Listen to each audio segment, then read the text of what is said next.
श्रीमद् भागवत महापुराण के द्वादश स्कंद में द्वितीय स्कंद में अष्टम और नवम अध्याय देखा, जिसमें कि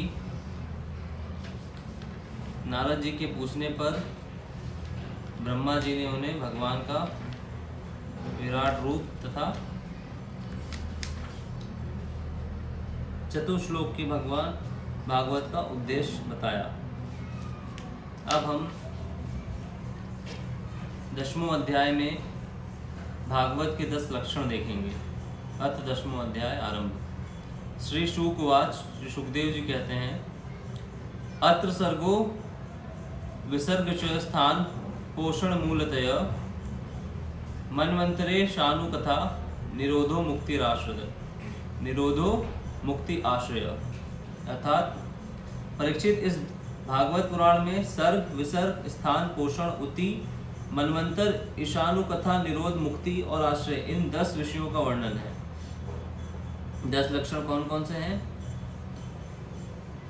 सर्ग, विसर्ग, स्थान, पोषण, उति, मनवंतर, ईशानु कथा, निरोध, मुक्ति और आश्रय, इन 10 विषयों का वर्णन है। इनमें जो 10वां आश्रय तत्व है, उसी का ठीक ठीक निश्चय करने के लिए ही श्रुति ने कहीं तात्पर्य से और कहीं दोनों के अनुकूल अनुभव से महात्माओं ने अन्य 9 विषयों का बड़ी सुगमता रीति से वर्णन किया है। ईश्वर की प्रेरणा से गुणों में शोभ होकर रूपांतरण होने से जो आकाश आदि पंचभूत, शताब्दी, तंत्र मात्राएं, इंद्रियां, अहंकार और महत्व की उत्पत्ति हुई है, उसको सर्ग कहते हैं। उस विराट पुरुष के उत्पन्न ब्रह्मा जी के द्वारा जो विभिन्न चराचर सृष्टियों का निर्माण होता है, उसका नाम है विसर्ग। प्रतिपद नाश की ओर बढ़ने वाली सृष्टि को एक मर्यादा में स्थिर रखने से भगवान विष्णु की जो श्रेष्ठता सिद्ध होती है, उसका नाम है स्थान। अपने द्वारा सुरक्षित सृष्टि में भक्तों के ऊपर उनकी जो कृपा होती है, उसका नाम है पोषण। मनमंत्रों के अधिपति जो भगवत भक्ति और प्रजा पालन रूप शुद्ध धर्म का अनुष्ठान करते हैं, उसे मनमंत्र कहते हैं। जीवों की वे वासनाएं जो कर्म के द्वारा उन्हें बंधन में डाल देती हैं, उति नाम से कही जाती हैं। भगवान के विभिन्न अवतारों और उनके प्रेमी भक्तों की विविध आख्यानों से युक्त गाथाएं ईश कथा है। जब भगवान योग निद्रा स्वीकार करके शयन करते हैं, तब इस जीव का अपनी उपाधियों के साथ उनमें लीन हो जाना निरोध है। अज्ञान कल्पित कर्तव्य, भोक्तव्य आदि अनात्म भाव का परित्याग करके अपने वास्तविक स्वरूप परमात्मा में स्थिर होना ही मुक्ति है। परीक्षित, इस चराचर जगत की उत्पत्ति और प्रलय जिस तत्व से प्रकाशित होता है, वह परम ब्रह्म ही आश्रय है। शास्त्रों में उसी को परमात्मा कहा गया है। जो नेत्र आदि इंद्रियों का अभिमानी दृष्टा जीव है, वही इंद्रियों के अधिष्ठात्र देवता सूर्य आदि के रूप में भी है। जो नेत्र गोलक आदि से युक्त दृष्टदेह है, वही उन दोनों को अलग अलग करता है। इन तीनों में यदि एक का भी अभाव हो जाए तो दूसरे 2 की उपलब्धि नहीं हो सकती। अंततः जो इस तीनों को जानता है, वह परमात्मा ही सबका अधिष्ठान आश्रय तत्व है। उसका आश्रय स्वयं ही है, दूसरा कोई नहीं। जब पूर्वोक्त विराट पुरुष ब्रह्मांड को फोड़कर निकला, तब वो अपने रहने का स्थान ढूंढने लगा और स्थान की इच्छा से शुद्ध संकल्प पुरुष ने अत्यंत पवित्र जल की सृष्टि की। जब पूर्वोक्त विराट पुरुष ब्रह्मांड को फोड़कर निकला, तब वो अपने रहने का स्थान ढूंढने लगा और स्थान की इच्छा से उसने शुद्ध संकल्प पुरुष ने अत्यंत पवित्र जल की सृष्टि की। विराट पुरुष रूप नर से उत्पन्न होने के कारण ही जल का नाम नार पड़ा। अच्छा, और उस अपने उत्पन्न किए हुए नार में वह पुरुष 1000 वर्षों तक रहा। अच्छा, इसी से उसका नाम नारायण हुआ। अच्छा, नर से उत्पन्न होने के कारण जल का नाम नार पड़ा और नार में 1000 वर्षों तक रहने के कारण नाम नारायण हुआ। उन नारायण भगवान की कृपा से ही द्रव्य, कर्म, काल, स्वभाव और जीव आदि की सत्ता है। उनकी उपेक्षा कर देने पर और किसी का अस्तित्व नहीं रहता। उन अदिति भगवान नारायण ने योग निद्रा से जाकर अनेक होने की इच्छा की। तब अपनी माया से उन्होंने अखिल ब्रह्मांड के बीज स्वरूप अपने सुवर्ण में वीर्य को 3 भागों में विभक्त कर दिया, अधिदेव, आध्यात्म और अधिभूत। परीक्षित, विराट पुरुष का एक ही वीर्य तीनों भागों में कैसे विभक्त हुआ वो सुनो।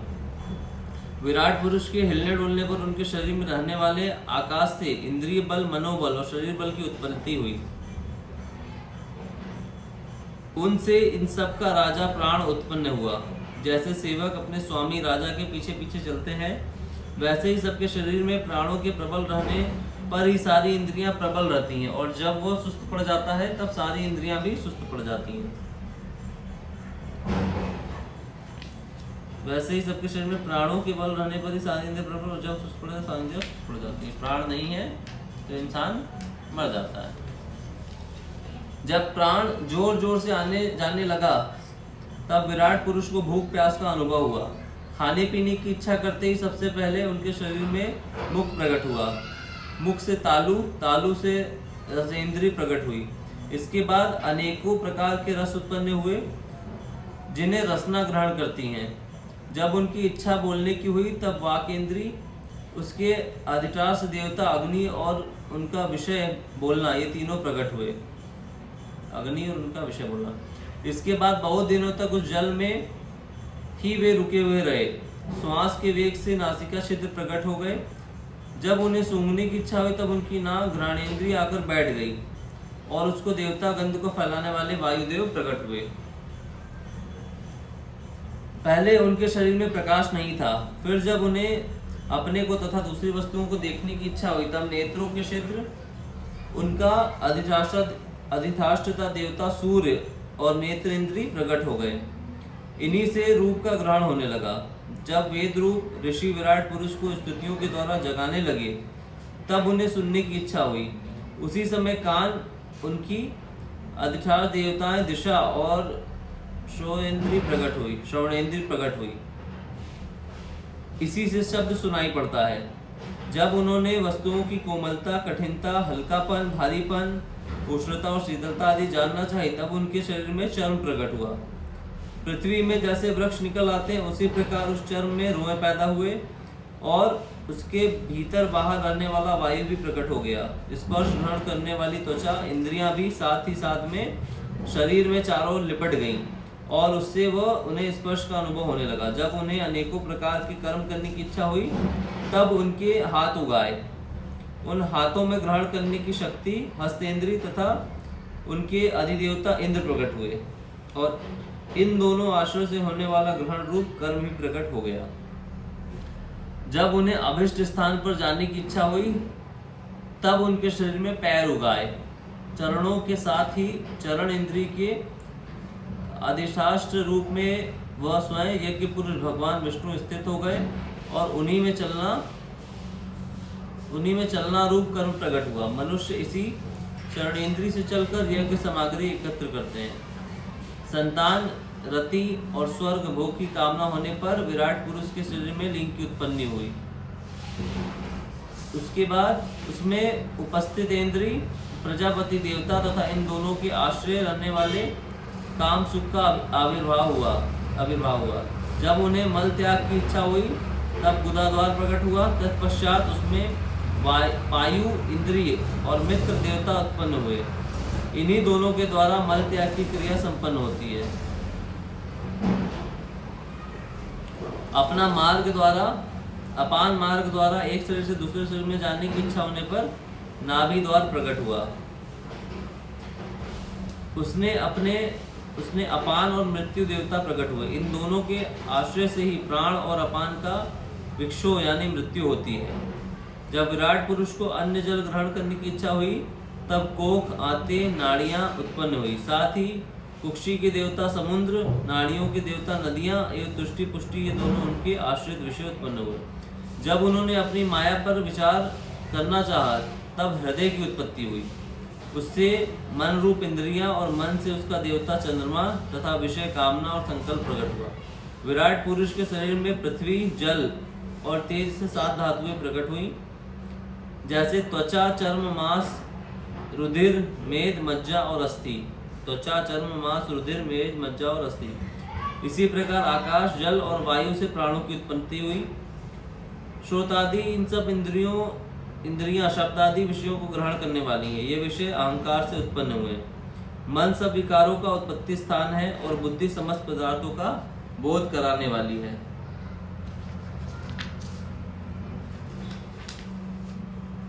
मैंने भगवान के इस स्थूल रूप का वर्णन तुम्हें सुनाया। यह बाहर की ओर से पृथ्वी, जल, तेज, वायु, आकाश, अहंकार, महतत्व और प्रकृति इन 8 आवरणों से घिरा हुआ है। इससे परे भगवान का अत्यंत सूक्ष्म रूप है। वह अव्यक्त, निर्विशेष, आदि, मध्य और अंत से रहित एवं नित्य है। वाणी और मन की वहां तक पहुंच नहीं है। मैंने तुम्हें भगवान के स्थूल और सूक्ष्म, व्यक्त और अव्यक्त जिन 2 रूपों का वर्णन सुनाया है, ये दोनों ही भगवान की माया के द्वारा रचित हैं। इसलिए विद्वान पुरुष इन दोनों को ही स्वीकार नहीं करते। वास्तव में भगवान निष्क्रिय हैं। अपनी शक्तियों से ही वे सक्रिय बनते हैं। फिर तो वे ब्रह्मा का या विराट रूप धारण करके वाच और वाचक शब्द और उसके अर्थ के रूप में प्रकट होते हैं और अनेकों नाम, रूप तथा क्रियाएं स्वीकार करते हैं। परीक्षित, प्रजापति, मनु, देवता, ऋषि, पितर, सिद्ध, चारण, गंधर्व, विद्याधर, असुर, यक्ष, किन्नर, अप्सराएं, नाग, सर्प, किम्ब पुरुष, उरग, मातृकाएं, राक्षस, पिशाच, प्रेत, भूत, विनायक, कुष्मांड, उन्माद, वेताल, यातुधान, ग्रह, पक्षी, मृग, पशु, वृक्ष, पर्वत, सरीसृप इत्यादि जितने भी संसार में नाम रूप है, सब भगवान के ही हैं। संसार में चर और अचर भेद से 2 प्रकार के तथा जरायुज, अंडज, स्वदेज और उद्गिज भेद से 4 प्रकार जितने भी जलचर, थलचर तथा आकाशचारी प्राणी है, सब के सब अशुभ और मिश्रित कर्मों के तदनुरूप फल है। सत्व की प्रधानता से देवता, रजोगुण की प्रधानता से मनुष्य और तमोगुण की प्रधानता से नारकी योनियां मिलती हैं। सत्वगुण की प्रधानता से देवता, रजोगुण की प्रधानता से मनुष्य और तमोगुण की प्रधानता से नारकी योनियां मिलती है। इन गुणों में भी जब एक गुण दूसरे 2 गुणों से अभिभूत होता है, तब प्रत्येक गति के 3 भेद और हो जाते हैं। वे भगवान जगत के धारण पोषण के लिए धर्ममय विष्णु रूप स्वीकार करके देवता, मनुष्य और पशु पक्षी आदि रूप में अवतार लेते हैं तथा विश्व का पालन पोषण करते हैं। प्रलय का समय आने पर वे ही भगवान अपने बनाए हुए उस विश्व को काल अग्नि स्वरूप रुद्र का रूप लेकर ग्रहण करके अपने में वैसे ही लीन कर लेते हैं जैसे वायु मेघमालाओं को। परीक्षित, महात्माओं ने अचिंत ऐश्वर्य भगवान का इस प्रकार वर्णन किया है, परंतु ज्ञानी तत्व पुरुष को केवल इस सृष्टि, पालन और प्रलय करने वाले रूप में ही उसका दर्शन नहीं करना चाहिए, क्योंकि वे तो इससे भी परे हैं। सृष्टि की रचना आदि कर्मों का निरूपण करके पूर्ण परमात्मा से कर्म या कर्तापन का संबंध नहीं जोड़ा गया है। वह तो माया से आरोपित होने के कारण कर्तव्य का निषेध करने के लिए है। यह मैंने ब्रह्मा जी के महाकल्प का आवंतर कल्पों के साथ वर्णन किया। सब कल्प में सृष्टि का क्रम एक सा ही है। अंतर है तो केवल इतना कि महाकल्प के प्रारंभ में प्रकृति से क्रमशः महत्वादि की उत्पत्ति होती है और कल्पों के प्रारंभ में प्राकृत सृष्टि जो कि त्यों ही रहती है। चराचर प्राणियों की वैकृत सृष्टि नवीन रूप से होती है। परीक्षित, काल का परिणाम कल्प और उसके अंतर्गत मनवंतरों का वर्णन आगे चलकर करेंगे। अब तुम पद्म कल्प का वर्णन सावधान होकर सुनो। सौनक हुआ, सौनक जी ने पूछा, यदा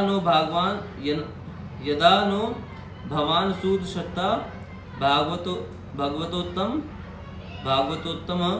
चचार तीर्थानि बोधस्य कत्वा बंधुना सुदस्य जान।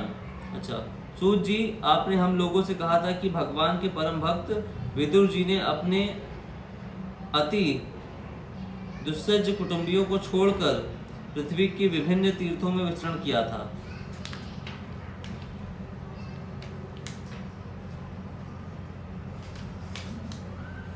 उस यात्रा में मैत्री ऋषि के साथ अध्यात्म के संबंध में उनकी बातचीत कहाँ हुई तथा मैत्री जी ने उनके प्रश्न करने पर किस तत्व का उपदेश किया। सूत जी, आपका स्वभाव बड़ा सौम्य है, आप विदुर जी का वह चरित्र हमें सुनाइए। उन्होंने अपने भाई बंधुओं को क्यों छोड़ा और फिर उनके पास क्यों लौट आए।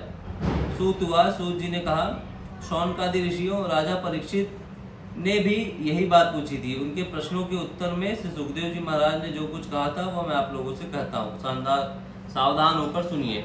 इति श्रीमद् भागवत महापुराणे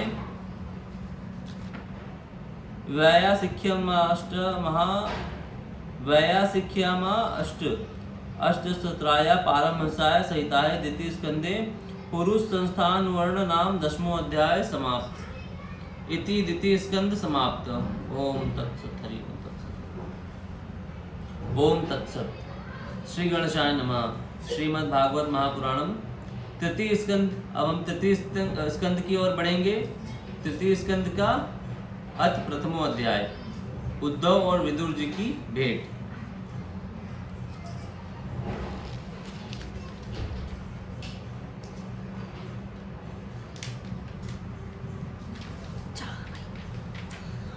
समाप्त हो गया द्वितीय स्कंद।